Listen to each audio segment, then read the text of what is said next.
ஒரு மகிழ்ச்சியான செய்தி. இதயம் நல்லெண்ணெயின் விலை லிட்டருக்கு ரூபாய் 105 குறைஞ்சிருக்கு. செப்டம்பர் 2023ல 1 லிட்டர் இதயம் நல்லெண்ணெயின் அதிகபட்ச விலை ரூபாய் 503. ஆனா இப்ப 1 லிட்டர் இதயம் நல்லெண்ணெயின் விலை ரூபாய் 398 மட்டும்தான் தமிழ்நாட்டுல. அப்ப இனிமே எல்லாரும் இதயம் நல்லெண்ணெய் வாங்கலாம் இல்ல? தினமல நேயர்களுக்கு வணக்கம். வணக்கம். சட்டசபையில் உரையை வாசிக்காமல் வெளியேறினார் ஆளுநர். குற்றச்சாட்டை முன்வைத்து போராட்டத்தை அறிவித்துள்ள திமுக இல்லை என்று விளக்கத்தை கொடுத்திருக்கக்கூடிய ஆளுநர் மாளிகை இது எதற்காக செய்தீர்கள் தெரியுமா என்று புது பார்வையை பாய்ச்சி இருக்கும் அதிமுக இதெல்லாம் தேவையில்லை, சட்ட நுணுக்கங்கள் தான் தேவை என்று சட்டத்தில் இருக்கக்கூடிய உத்தரவுகளை காட்டியிருக்கிறார் பாஜகவினுடைய அண்ணாமலை. அனைத்தும் பார்க்கலாம். யார் அந்த சார் என்ற பேட்ஜுடன் சட்டப்பேரவைக்குள் வந்த அதிமுக உறுப்பினர்கள் மற்றும் எதிர்க்கட்சி தலைவர் எடப்பாடி பழனிசாமி அவர்கள் சொல்வது என்ன? தமிழ்தாய் வாழ்த்தை புறக்கணித்த நாம் தமிழர் கட்சியினுடைய தலைமை ஒருங்கிணைப்பாளர் சீமான் மன்னிப்பு கேட்கணுங்க, இல்லாட்டி வேற மாதிரி ஆய்ப்போகும் என்று புதிய சர்ச்சை கிளம்பி இருக்கிறது. தமிழகத்தையே உரைய வைத்த கள்ளக்குறிச்சி கள்ளச்சாராய மரணங்கள் தொடர்பான வழக்கில் 18 பேர் மீதான குண்டாசையும் ரத்து செய்து உத்தரவிட்டிருக்கிறது சென்னை உயர்நீதிமன்றம். இவ்வளவு நாளா கள்ளச்சாராயம் காய்ச்சறாங்களே, ஏன் நீங்க அதெல்லாம் கண்டுபிடிக்கல என்று கேள்வியையும் எழுப்பி இருக்கிறது. ரொம்ப ஸ்ட்ரிக்ட் என்கின்ற விதமாக மூத்த அமைச்சரான துரைமுருகனுடைய உரையை பதிலை திருத்தி இருக்கிறார் தமிழக முதலமைச்சர். காரணத்தை கேட்டீர்கள் என்றால் நீங்களே ஆச்சரியப்படுவீர்கள். விவரங்களை பார்க்கலாம். இதை பத்தி தான் இன்னைக்கு நம்ம பார்க்க போறோம். இது சைட்லைட்ஸ்.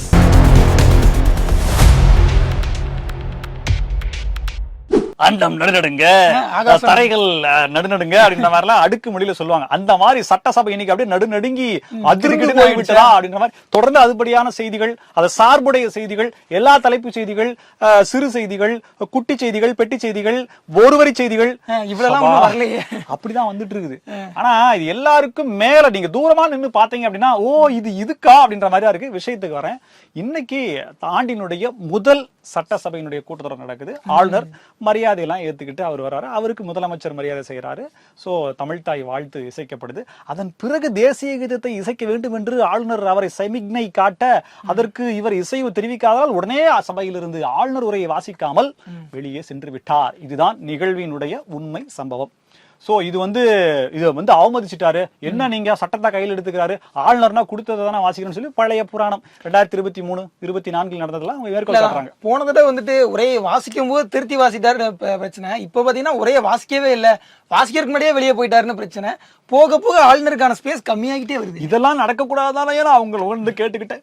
ஏதாவது பண்ணி நீங்க ஆளுநர் உரையை வாசிச்சிருங்க அப்படின்ற மாதிரி கொடுத்திருந்தா அதை படிச்சு பார்த்துட்டு வரவால சட்டம் ஒழுங்கு பாதுகாப்பில் இருக்கிறது, இந்தியாவின் அமைதியான பூங்கா அப்படின்ற மாதிரி எழுதியிருப்பாங்க போல இருக்கு. என்னன்றது எனக்கு தெரியல. பட் அதுக்கு முன்னாடியே இந்த தமிழ்தாய் வாழ்த்து தேசிய கீதத்திலேயே பிரச்சனை பண்ணி வெளியில போயிட்டார் அப்படின்னு சொன்னோம்னா ஆளுநர் மாளிகை இதற்கான விளக்கத்தை கொடுத்திருக்கு. தேசிய கீதம் அனைத்து மாநிலங்கள்லயுமே ஒரு நிகழ்ச்சி, அரசு நிகழ்ச்சி நடக்குது அப்படின்னா அதனுடைய தொடக்கத்திலும் முடிவிலும் வாசிக்கப்பட வேண்டும் அப்படிங்கறது ஜிஓவாவே, சென்ட்ரல் கவர்மெண்ட் ஜிஓவாவே கொடுத்திருக்காங்க. தமிழை நாங்கள் மதிக்கிறோம், தமிழை ஆளுநர் மதிக்கிறார், எல்லா இடங்களையும் போற்றி புகழ்கிறார், தமிழை மேம்படுத்தி பேசுறார், பல விஷயங்கள்லாம் சொல்லி ஒரு ட்விட்டர்ல தங்களுடைய தரப்பு பதிலாக அவர்கள் சொல்லி இருக்கிறார். ஆமா, ராஜ்பவனுடைய ட்விட்டர் பேஜ் போட்டிருக்காங்க. அதற்கு பிறகு நிறைய இடங்கள்ல இருந்து பிரச்சனைகள் கிளம்புது. ஒரு பக்கம் ஒரு அமைச்சர் சொல்றாரு அவர் ஆளுநர் வந்து சட்டப்பேரவை அவமதிச்சிட்டாரு, அவர் மன்னிப்பு கேட்கணும் அப்படிங்கிறாங்க. இன்னொரு பக்கம் இல்லங்க ஆளுநர் சட்டப்படி தான் நடந்துக்கிட்டாரு, இவர்கள் தான் ஆளுநரை அவமதி விட்டார்கள் அப்படின்னு சொல்லி இன்னொரு பக்கம் கிளம்புறாங்க. ஆக மொத்தம் ரெண்டு பக்கமும் எது பெருசுன்னு அடிச்சு காட்டுங்க அப்படின்ற மாதிரி அடிச்சு காமிச்சிட்டு இருக்காங்க ஒவ்வொருத்தரும். இதுக்கு நடுவுல பாஜக தமிழக தலைவர் அண்ணாமலை அவர்கள் அவர் யாரையுமே குற்றம் சாட்டல. அரசியல் சாசனத்துல என்ன இருக்கோ இவங்க வழக்கமா பேசுவாங்கல்ல, அரசியல் சாசனம் பெருசா சனாதன தர்மம் பெருசா அப்படின்ற மாதிரி கேட்பாங்களா. அவர் அரசியல் சாசனத்துல இருந்தே சொல்லியிருக்காரு. கிட்டத்தட்ட ஒரு 30 வருடங்களுக்கு முன்பு 1971 ஐ திங்க் 50 வருடங்களுக்கு முன்னாடி இல்ல அவங்க ஜிஓ போட்ட சொல்றாங்க. மத்திய அரசு மாநில மற்றும் யூனியன் பிரதேசங்களுக்கான ஜிஓ கொடுத்த இயர் அண்ணாமலை அவர்கள் குறிப்பிடுறார். அந்த ஆண்டை குறிப்பிட்டு அரசு நிகழ்ச்சி நடக்குது அப்படின்னா தொடக்கத்திலையும் முடிவிலும் தேசிய கீதம் இசைக்கப்பட வேண்டும் அப்படின்னு சொல்லி தேசிய கீதத்துக்கான அந்த அரசியலமைப்பு ஷரத்து இருக்கு இல்லைங்களா, அதுல குறிப்பிடப்பட்டிருக்கு. ஒருவேளை அது செய்யாமல் போனால் அது குற்றமாகவே கிட்டத்தட்ட ஒரு குற்றத்திற்கான தேசிய கீதத்தை அவமதித்ததாக கருதப்படும் அப்படின்ற மாதிரி வரும் அப்படின்ற மாதிரிலாம் அவர் சொல்றாரு. சோ இந்திய அரசியலமைப்பிலே இருக்குது, அதை நீங்க அவமதிக்கிறீங்களே, இது சரியா அப்படின்ற மாதிரி எல்லாம் கேள்வி கேட்கிறாங்க. ஈவன் தோ 1991 தான் அதுவும் முதலமைச்சராக ஜெயலலிதா அவர்கள் இருந்த போதுதான் ஒரு நிகழ்ச்சியினுடைய தொடக்கத்துல தமிழ் தாய் வாழ்த்தும், நிகழ்ச்சியினுடைய முடிவுல தேசிய கீதமும் அப்படிங்கிற மாதிரியான ஸ்டேட் கவர்மெண்ட்டுடைய ஒரு பாலிசி அப்படிங்கிறது கொண்டு வராங்க. அதன் பிறகுதான் பாருங்க. ஆனா அதுக்கு முன்னாடியே 20 வருஷத்துக்கு முன்னாடியே சென்ட்ரல் கவர்மெண்ட் ஜியோ இருக்கு பாத்துங்க. ஆனா இவங்க என்ன சொல்றாங்கன்னா, கருணாநிதி அவர்கள் தான் தமிழ் தாய் வாழ்த்தை தேசிய கீதமாக இல்ல தேசிய கீதமாக இல்ல தமிழ் தாய் வாழ்த்து தமிழ்நாட்டினுடைய பாடலாக வச்சுட்டாங்க அப்படின்றதுக்காக அதை உயர்த்தி பிடிக்கிறாங்க. அதுலயும் ஒரு திருத்தம் இருக்குது. முழு பாடலையும் நீங்க வைக்கல, அதை அடிச்சு திருத்தி பட்டி டிங்கரிங் அப்படிதான் நீங்க வச்சிருக்கீங்க அப்படின்னு சொல்லி அதையும் இல்ல உண்மையை அவர் குறிப்பிடுறாரு. பாத்துங்க இந்த மாதிரி விஷயங்கள்லாம் இருக்கு. இத அதிமுக இன்னொரு பார்வையில் எடுக்குது. அதாவது அவங்க என்னன்னா, இப்ப ஞானசேகரன் அப்படிங்கிறவர் யாரு, அவருடைய பின்புலம் என்ன, தார் ஜீப் வச்சிருந்தாரு, அதெல்லாம் நிறைய தகவல்கள்லாம் வருது. பிரியாணி கடைக்காரரு எப்படிப்பா இப்படி அப்படின்ற மாதிரி எல்லாம் அவங்க கேள்வி கேட்கறாங்க.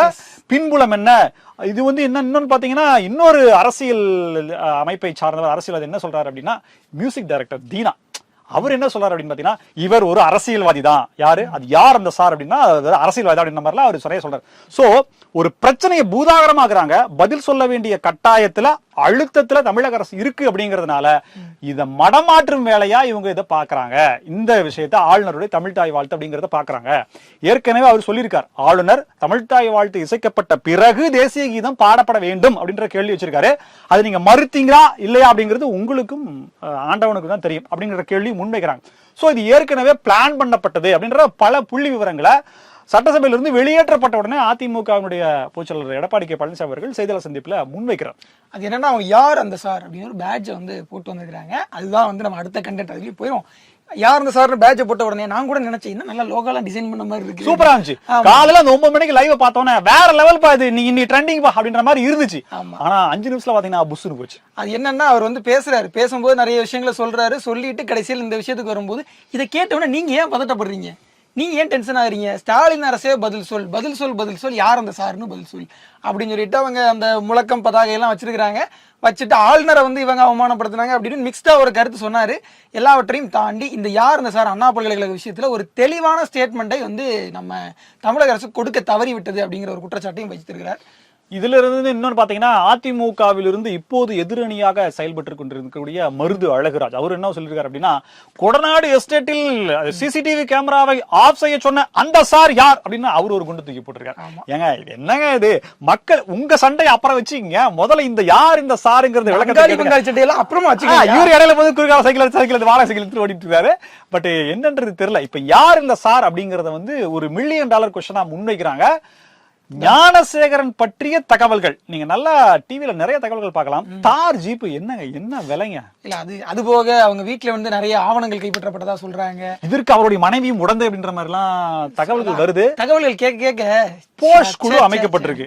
அதுல உயர் அதிகாரிகள் விசாரிச்சுட்டு இருக்காங்க. இடையில டிஜிபி அவர்கள் எதற்காக பேட்டியை அளிக்கிறார் அப்படின்னு சொல்லி அந்த கேள்வி வேற முன்வைக்கிறாங்க. காவல்துறை உயர் அதிகாரி ஏன் பேசணும், இதை பத்தி ஏன் சொல்லணும் அப்படின்ற மாதிரி அவங்களும் கேள்வி வைக்கிறாங்க. எல்லாத்திலுமே திமுக அரசு மறைமுகமாக ஏதோ மறைக்கிறது அப்படின்ற சந்தேகத்தை வலுவாக செய்கிறதே அப்படின்ற கேள்விதான் வைக்கிறாங்க. நாங்க எதுவும் சொல்லல.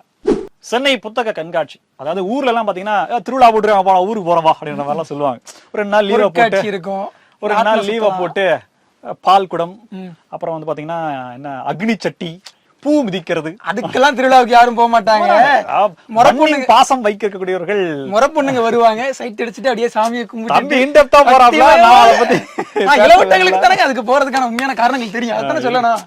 பெரியவங்க கூட போலாம்ல, அவன் வந்திருப்பாளா, அவன் பசங்க எல்லாம் வந்திருக்கோம், புருஷன் வந்திருப்பாளா, எப்பா கண்டென்ட் மாறுது விட்டுருங்க, சரி அதுக்கு விட்டுருவான். அந்த மாதிரி சென்னை மக்களுக்காக சென்னை புத்தக திருவிழா, அது ஒரு திருவிழானே சொல்லலாம். வாசிப்பு பழக்கம் அப்படிங்கிறது சமீப நாட்களாக சமீப வருடங்களாக அதிகமாகி இருக்கு அப்படின்றதுக்கு. ஆனால் இந்த வருஷம் கொஞ்சம் குறைவாகத்தான் இருக்கிறது அப்படின்ற ஒரு தகவல் சொல்லிருக்காங்க. விற்பனைங்கிறது மிக மந்தமா இருக்கு. பொங்கல் லீவுக்கு முன்னாடியே முடிக்கிறதும் இல்ல, பொங்கல் லீவுல நீங்க எக்ஸ்டெண்ட் பண்ணுங்க, அப்போது அந்த லீவுங்கிறதுனால அவங்க புத்தகங்களை வாங்குவதற்கான வாய்ப்புகள் இருக்கு அப்படின்ற ஒரு சர்ச்சை போயிட்டு இருக்கிற நிலையில நேற்று ஒவ்வொரு நாளும் ஒவ்வொரு புத்தகத்தை ஒவ்வொரு பதிப்பகத்தார் அறிமுகப்படுத்துறாங்க. அப்படி நேற்று ஒரு புத்தகம் அறிமுகப்படுத்தப்பட்டதுல நாம் தமிழர் கட்சியினுடைய தலைமை ஒருங்கிணைப்பாளர் சீமான் அவர்கள் கலந்து கொள்கிறார். அப்போது அங்கு இசைக்கப்பட்டது புதுச்சேரி தமிழ்தாய் வாழ்த்து. வாழ்வினில் செம்மையை செய்பவள் நீயே என் தமிழ் தாய் அப்படின்னு ஒரு நல்ல பாடல் தான் உண்மையாவே பாரதிதாசன் நல்ல பாடல புதுச்சேரியுடைய பாடல் தமிழ்நாட்டுல எதுக்குப்பா பாடுறீங்க? அது புத்தக விழாவில் சொல்லி கேள்வி எழுது. என்னன்னா நீங்க அரசியல் கொள்கை நீங்க என்ன வேணா இருங்க, யார வேணா விமர்சிங்க, யார வேணா நீங்க எப்படி வேணா பேசுங்க, அதெல்லாம் வேற. இது புத்தக வெளியீட்டு விழா மேடை. இங்கு அரசியலை ஒரு சார்பு நிலையோட பேசக்கூடாது அப்படின்னு பதிப்பகத்தாருக்கும் சொல்லப்பட்டிருக்கு. பதிப்பகத்தார் சீமான் அவர்களுக்கும் சொல்லி இருக்கிறார்கள். ஆனால் அங்கு வந்து பத்த வச்சிட்டே பரட்ட அப்படிங்கிற மாதிரி ஒரு தீப்பிழம் ஒன்றை சுட்டி போட்டு இருக்கிறார்.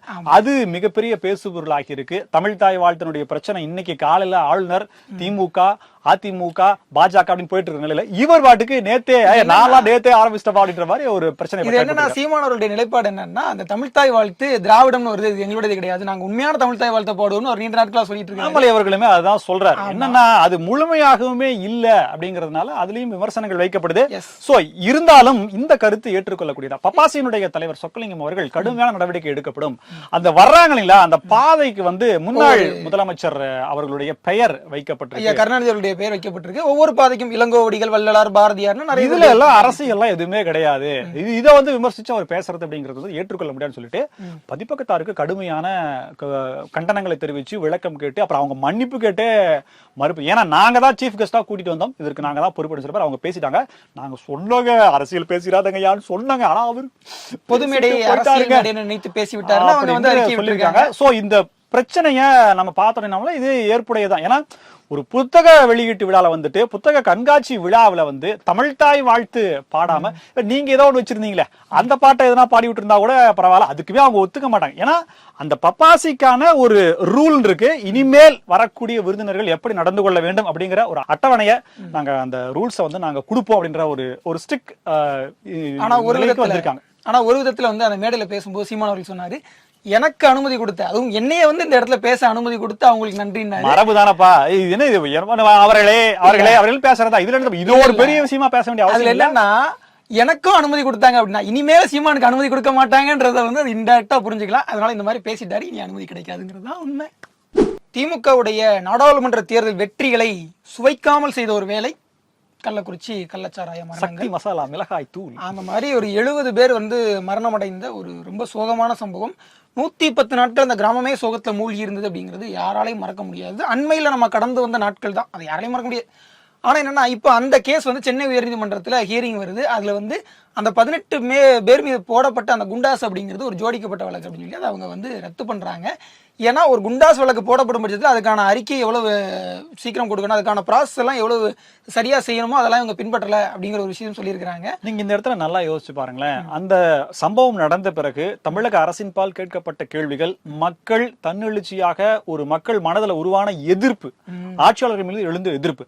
அந்த நேரத்துல குண்டாஸ் அப்படிங்கிறது எரியிறத்தில தண்ணி ஊத்துற மாதிரி கொஞ்சம் சில் பண்ற மாதிரி குண்டாஸ் போட்டாங்கப்பா அப்படின்ற மாதிரி. ஆனா இப்போ நீதிமன்ற வழக்கம் அதனுடைய பக்காவா ப்ராசஸ் பண்ணி அது போனாதானே. அப்ப உண்மையிலேயே திமுக அரசுக்கு என்ன எதிர்பார்க்கிறது அப்படிங்கிற கேள்விதான் வருது. அதான் இப்ப தமிழக அரசுடைய வழக்கறிஞர் வி.எஸ். ராமன் அவர்கள் என்ன சொன்னாருன்னா, இது அந்த நேரத்துல ஒரு கொதிநிலையா இருந்துச்சு, 110 நாட்கள் அந்த கிராமமே சோகத்தை மூழ்கி இருந்துச்சு, அதை வந்து கட்டுப்படுத்துவதற்காக தான் மாதிரி குண்டாஸ் போட்டோம் அப்படி. அவ முறையான ஒரு சட்ட நடவடிக்கையை நீங்க அதை போடல அப்படின்னு ஒரு கேள்வி வருது. செத்து போன மக்களுக்கு இழப்பீடு கொடுத்து 10 லட்சம் ரூபாய் கொடுத்து உலக வரலாற்றில் இல்லாத ஒரு மைல் கல்லாக இன்னொன்னு வச்சுட்டு டைம் இதழ் வந்து நம்ம மேல வந்து ஒரு செய்தி எழுதுறாங்க, அவமானமா இல்லையா அப்படின்ற ஒரு கேள்வி வருது. இன்னொரு பக்கம் என்னன்னா, இந்த கள்ளச்சாராய மரணங்கள்ல வந்து நீண்ட நாட்களா கள்ளச்சாராயம் காய்ச்சி விட்டுட்டு இருக்கு, நீங்க மதுவிலக்கு போலீசார் இவ்வளவு நாளா என்ன பண்ணிட்டு இருக்கீங்க? அது மட்டும் இல்ல மதுவிலக்கு போலீசார் இது உடந்தையா இருக்காங்கன்னு சொல்றாங்க, அவங்க மேல நடவடிக்கை எடுத்தீங்க? மது விலக்கு துறைக்கு என்ன வேலை? 10 ரூபா வாங்குறது பாட்டிலுக்கு, அந்த வேலை தவிர என்ன இருக்கு அப்படின்ற ஒரு கேள்வியும் வருது. சோ நீதிமன்றம் இப்படி பல கேள்விகளையும் கேட்டு போதையின் பின்னால் மக்களே போகாதீர்கள் அப்படின்னு சொல்லி ஒருத்தர் பேசுறாரு. ஆனா புது வருடத்தின் முதல் நாள் அன்னைக்கு 430 கோடி ரூபாய் மது விற்கப்பட்டது அப்படின்ற அடுத்த விளம்பரம் செய்தியா வருது. ஆமா, புத்தாண்டுக்குரிய சிறப்பு செய்தியா அது வருது, மக்களே பார்த்துக்கொள்ளு. இப்ப என்னன்னா, இந்த பிரச்சனையில நிறைய கேள்விகளை நீதிமன்றம் கேட்டு அந்த 18 பேர் மீதான குண்டாசி ரத்து செய்து 6 மாதமா சிறையில் இருக்காங்க. இனிமேல் அவங்க ஏன் சிறையில் இருக்கணும், அவங்களை விடுவிச்சிருக்காங்க. சிபிஐக்கு அந்த வழக்கு ஏற்கனவே மாற்றப்பட்டது. நீதிமன்றத்துக்கு இந்த வழக்குல குண்டாஸ் போடப்பட்ட அவர்களை விடுவிக்க வேண்டும் என்கின்ற எண்ணம் ஏதேனும் இருக்குமா? அது இருக்கிறதுக்கான வாய்ப்புகள் இருக்கா? இல்ல. அப்படின்னா என்ன அர்த்தம்? இவங்க செய்ய அந்த அளவுக்கான தாஸ்தாவேஜுகளையும் காரணங்களையும் ப்ரொசீஜர்ஸையும் இவங்க வைக்கல, நீர்த்து போச்சு. நாங்க இப்ப யாரும் கேட்க போறது இல்ல, பத்திரிகைகளை தாண்டி வேற யாரும் கேட்க குண்டாஸ் போட்டீங்க அப்படின்னு அப்பத்த இதுக்கு கேட்க போறோம், நம்ம ஒண்ணு கேட்க போறது இல்ல. ஏன்னா போன வாரம் தான் உச்சநீதிமன்றத்துக்கு போய் சிபிஐல வந்து அந்த வழக்கு மாறுச்சு இல்லையா, சிபிஐக்கு அந்த வழக்கு மாறுச்சு, அதை வந்து உச்சநீதிமன்றம் உறுதிப்படுத்திட்டாங்க. ஆனா அந்த கேஸ் கட்டு இன்னும் கொடுக்கவே இல்லை. பொதுவாகவே எல்லா விஷயங்களிலுமே தமிழகத்தினுடைய உரிமைகள் மறைக்கப்படுகின்ற, மறுக்கப்படுகின்ற, அதாவது என்னன்னா தமிழகத்துக்காக தீங்கிழைக்கப்படுகின்ற எல்லா விஷயங்கள்லயுமே திமுக எந்த அளவிற்கு பின்புலமாக நாடகம் ஆடுகிறதுன்ற இந்த மாதிரியான விஷயங்கள்லாம் கோடிட்டு காட்டுறாங்க. ஒவ்வொரு விஷயத்திலையுமே நீதிமன்றத்துல அது அப்படியே ஒண்ணுமே இல்லாம அப்படியே அப்படியே ஒண்ணுமே இல்லாம போயிடும். அந்த மாதிரியான நடவடிக்கைகள் எடுக்குதோ அப்படின்ற சந்தேகம் இந்த கள்ளக்குறிச்சி வழக்கிலையும். துரைமுருகன் ஐயாவுக்கு இன்னைக்கு என்னன்ற குரு பயிற்சியா, சனி பயிற்சியா, இல்ல ராகு கேது பயிற்சி, சுக்கிரன் உச்சத்துல இருப்பாரு. சுக்கிரன் உச்சத்துல தலைமையில உட்காந்துட்டானு தெரியல. பாவம் தொடர்ந்து அவர்கள் இந்த இடையூறுகளை சார்ந்துள்ளா இல்ல, ஒருவேளை அவர் இருக்கிற சீட் அப்படிங்கிறது தூமுக்கு வேணும், எனக்கு வேணும் அப்படின்னு சொல்லி ஏதாவது ஒத்தக்கால நிக்கிறாரா என்னன்றது. ஒரு சீட்டுங்க, ஏன் அப்படி பண்றீங்க? எப்பேற்பட்ட மனுஷன், யாரோட எல்லாம் அரசியல் பண்ணவர். உண்மையிலேயே வெளியில இருக்கிறவங்க கூட பார்த்து ஏப்பா இவருக்கு இதெல்லாம் தேவையாப்பா. அரசியல் பண்ணவர் இவருக்கு. சூப்பர் ஸ்டார் ரஜினிகாந்த பார்த்து இவர் ஒரு வார்த்தை சொன்னார், பல்லு போன கிழவங்கெல்லாம் நடிச்சிட்டு இருக்காங்கன்னு சொல்லி இருந்தார்ல. இப்ப அந்த கருத்தை ஏப்பா நீ யாரோட எல்லாம் நீ அரசியல் பண்ணிருக்க, இதெல்லாம் உனக்கு தேவையானு சொல்லி இவரை கேட்பதாக பார்க்கப்படுகிறது. என்னன்னு பாத்தீங்கன்னா 2023 அப்படிங்கிறதுக்கு பதிலா 2003ன்னு சொல்லிட்டாருங்க. என்ன இப்ப காலையில் நடந்த சட்டசபையில அந்த விளக்கத்துல ஆளுநர் போனதுக்கு அப்புறம் ஆளுநர் உரைய சபாநாயகர் அப்பாவும் வாசிக்கிறார். எப்பேற்பட்ட நிகழ்வு பாத்தீங்கன்னா, சரித்திர நிகழ்வு. மட்டும் இல்லாம நிறைய பேர் சொன்னாங்க, அதாவது மற்ற மாநிலங்கள்ல வந்து அவங்களை வந்து ஆளுநரை கூப்பிடாமலே வந்து அங்க வந்து செய்யுங்க சொல்றாங்க. முன்னாள் முதலமைச்சர் ஜெயலலிதா அவர்கள் செஞ்சாங்க, உங்களுக்கு தில்லும் திராணியும் இதுவும் இருக்கிறதா அப்படின்னு சொல்லி கமெண்ட் எல்லாம் போடுறாங்க. பட்ஜெட் தாக்கல் பண்றதுக்கு வந்து ஆளுநரை கூப்பிட மாட்டாங்க அப்படின்ற மாதிரி எல்லாம் கூட சொல்றாங்க. இருக்கட்டும், அதாவது திரும்பிப்போம். இது நாளைக்கு வேற போராட்டத்தை வேற அறிவிச்சிருக்காங்க. நாளைக்கு வேற அதான் இப்ப இதுக்கு யாரு காவல்துறை அனுமதி கொடுக்குமா? இப்பெல்லாம் சட்டம் ஒழுங்கு மத்த பிரச்சனை இதெல்லாம் வருமான்னு தெரியல. மற்ற யாருக்கு அனுமதி கிடையாது. திமுக பாருங்க, இன்னைக்கு சொல்லி நாளைக்கே கிடைச்சிரும். திமுக ஆட்சியில திமுக போராடுதுப்பா, அதுக்கு மட்டும் அனுமதி. சோ அப்படிப்பட்ட இருக்கும்போது அதற்கான அந்த விளக்கத்தை கொடுக்கும் போது கடந்த ஆண்டு 2023 அப்படிங்கிறதுல 2003 சொல்லிட்டாங்க. உடனே முதலமைச்சர் நினைச்சு நீங்கள் திருத்திக் கொள்ளுங்கள், அது 2003 அப்படின்னு சொல்ல உடனே அடே அப்பா என்னமா 2023. ஐயோ ஆமாங்க, மறுபடியும் என்னையும் திருத்தி சொல்லலாம் பாத்தீங்களா. கடைசியா வந்து துரைமுருகன் முதலமைச்சர் அப்படியே திருத்திட வேண்டியதா அத மாதிரி ஆயிப்போச்சு. எல்லாரும் பாத்தீங்கன்னா அப்படியே என்ன நினைவாற்றல், ஐயோ என்னப்பா இது அப்படின்னு. அப்ப துண்டுச்சீட்டெல்லாம் கோபால் பொய்யா கோபால் அப்படின்னு பேசுறாங்க. இவ்வளவு நினைவாற்றல் உள்ள ஒருவரை நீங்கள் எப்படி துண்டுச்சீட்டு என்று கிண்டல் செய்யலாம் என்று கேட்கிறார்கள். அதுவும் இவ்வளவு லிசனிங் ஸ்கில், இவ்வளவு கவனமான ஒரு கவனிப்பு திறன் இருக்கக்கூடிய நபரை எப்படி குறை சொல்லலாம்? அப்படி சொல்லக்கூடாது அப்படின்ற மாதிரி இருக்கு. அது எழுதி வச்சதானே அப்படின்ற மாதிரி சொல்றாங்க. ஏன் ஒரு சின்ன தவறு இருந்தாலும் அவை குறிப்பு அப்படிங்கறதுல எழுதும் போது ஐயா 2003 சொன்னது வந்து தவறு தான் அப்படின்றப்ப அவர் திருத்தி இருக்காரு. உடனே அது அவரை திருத்தி மறுபடியும் பேசியிருக்காரு. இப்போ என்னன்னா ஒரு 2 நாளைக்கு முன்னாடி தான் டெல்லி போயிட்டு இருந்தார். வீட்டுல ரெய்டு முடிஞ்சு 11 கோடி ரூபாய் பணத்தை எடுத்து சில பல கோப்புகள்லாம் A4 சீட், அது என்ன பொறுங்க அதை போய் பேக்ல வச்சு எடுத்துட்டு போயிட்டாங்கன்னா பிரிண்ட் சும்மா அது இன்னும் பிரிண்ட்ல இருக்கு, அதை போய் எடுத்துட்டு போயிட்டாங்க. இது என்ன நடக்குன்றது தெரியலன்னு சொல்லிட்டு பாவம் அவர் டெல்லி போயிட்டு இருந்திருக்காரு. முதலமைச்சரும் போய் பார்த்திருக்காரு. அதெல்லாம் எழுதுற இந்த ரெய்டுக்கு ஏற்பாடு பண்ணினதே சம்பந்தப்பட்ட உயர் அதிகாரிகள் இல்லை, உயர் அதிகாரிகளுக்கும் மேலே இருக்கக்கூடியவர்கள் என்ற மாதிரிலாம் சொல்லப்படுகின்றது. எங்களுக்கு தெரியவில்லை. அதனால் அவர் இருக்கும் சீட் எப்படிப்பட்ட ஹாட் சீட்டாக மாறி இருக்கிறது என்பதை தாங்களே தெரிந்து கொள்ளுங்கள். இதே போல பல புதிய தகவல்களோட மீண்டும் உங்களை சந்திக்கிறோம். இது சைலைட்ஸ். நன்றி.